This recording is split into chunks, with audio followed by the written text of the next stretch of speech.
Ay mga kabarangay, so malapit na tayong umuwi ng Pilipinas. 3 days na lang. October 3 ngayon. And October 5 yung flight natin. October 5 ng gabi. And sobrang excited kong umuwi ng Pilipinas kasi after 5 years and 10 months, sa wakas makakauwi na rin tayo. Excited na akong makita yung parents ko, yung kapatid ko, yung lola ko, and syempre mga kamag-anak ko rin. At gusto ko na rin makapagpahinga sa Pilipinas kahit papaano. Namimiss ko na rin yung simoy ng hangin. Kasi, alam nyo yan, hindi madali maging OFW. Sobrang hirap. Ako naging OFW ako nung 19 years old ako. So ilang taon na ako ngayon? 25. No? So, sobrang daming personal problem sa company, 'di ba? Sobrang dami. Kaya bilang isang OFW, kailangan matatag ka. Malakas yung mental and emotional. Kailangan hindi ka magpadala sa mga problema personally and sa trabaho. No? And ayun. Sobrang excited ako. Actually, nakapaglipat bahay na rin ako. Ayan.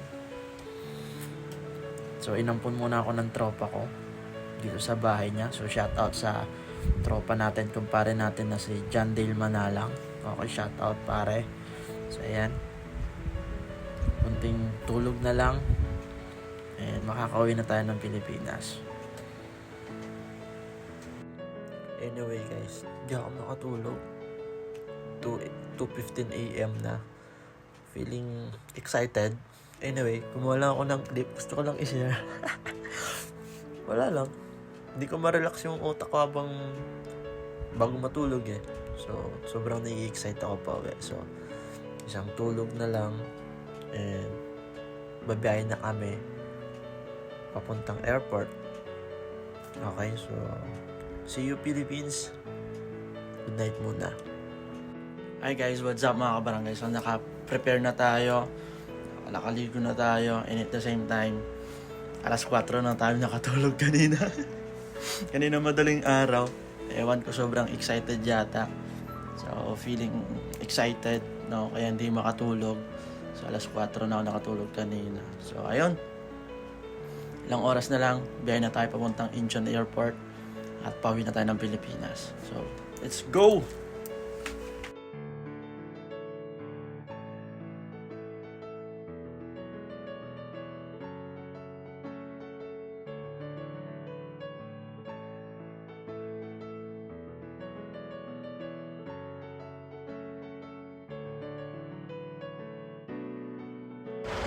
Hi guys, what's up mga kabarangay?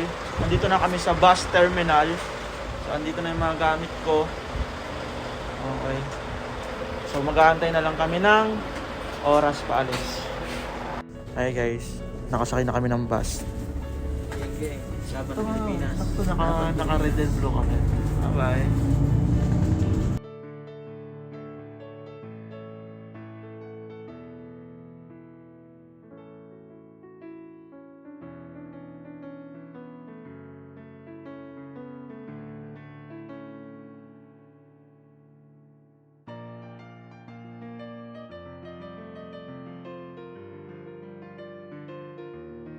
Cheers! Tapos na!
비행기가 바다에 내렸을 경우 수영하도록 준비되어 있습니다.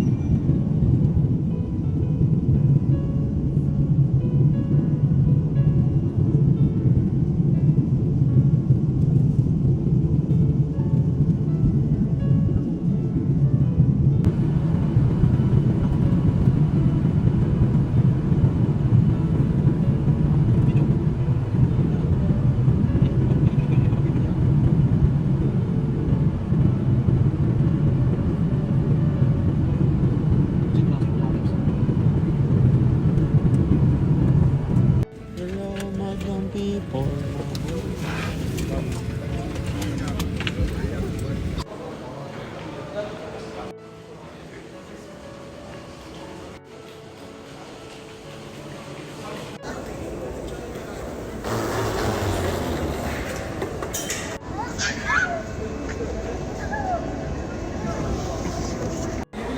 Pre, dito na ako.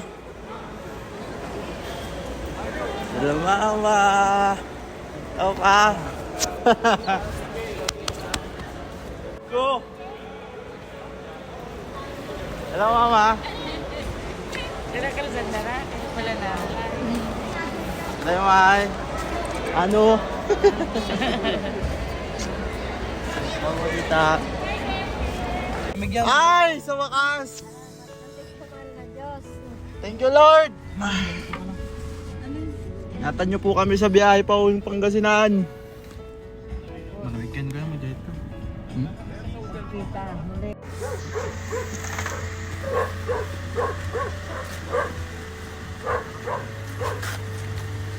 Ante, hindi ka narere. Hindi ka narere, ante.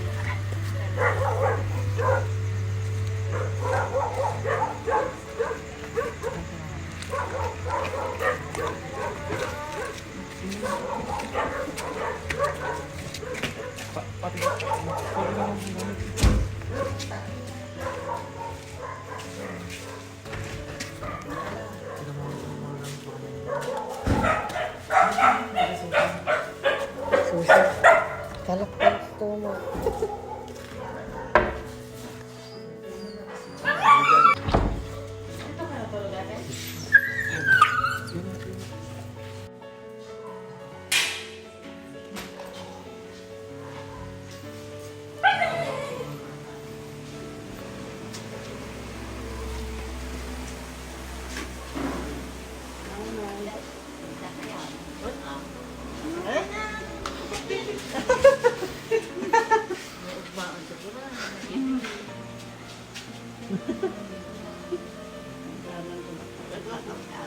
Bumawa ka nga rin doon, ah.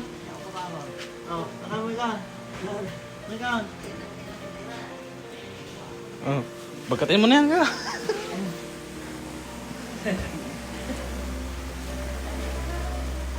May ka na.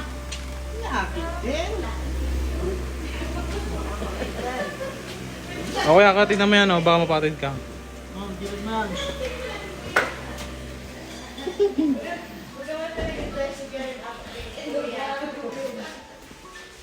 Bakal agi ka muna. Kaya pala na rin mo, Jane. Kami snack. Kami snack. Pa yung isang bag na eh. Hanggang nagsasangsangitan ang. Yung isa. Binigay ko sa'yo, di ba? Yung isang bag. May nadatuy akong kwa, balay, lima ko na. So ka. Hindi ba kunak ko nang. Oy. Hindi mo kunak nga. Iba ka maanin, hindi ako lang mo eh. So ka. Nika. Nakalipstick kan sa pay. Una mo di kalman. Naglipstick ka. Nag sila nakalipstick ka. Maya mo naglulapistik ka kung ano mo ni Linda. Bukas naman na nanay. Nay, bukas naman na. At Mga katawan. kabarangay, oh. At katawan tak Bisan mo sa mga bukas. Nukisan na pala tibok ko, alay.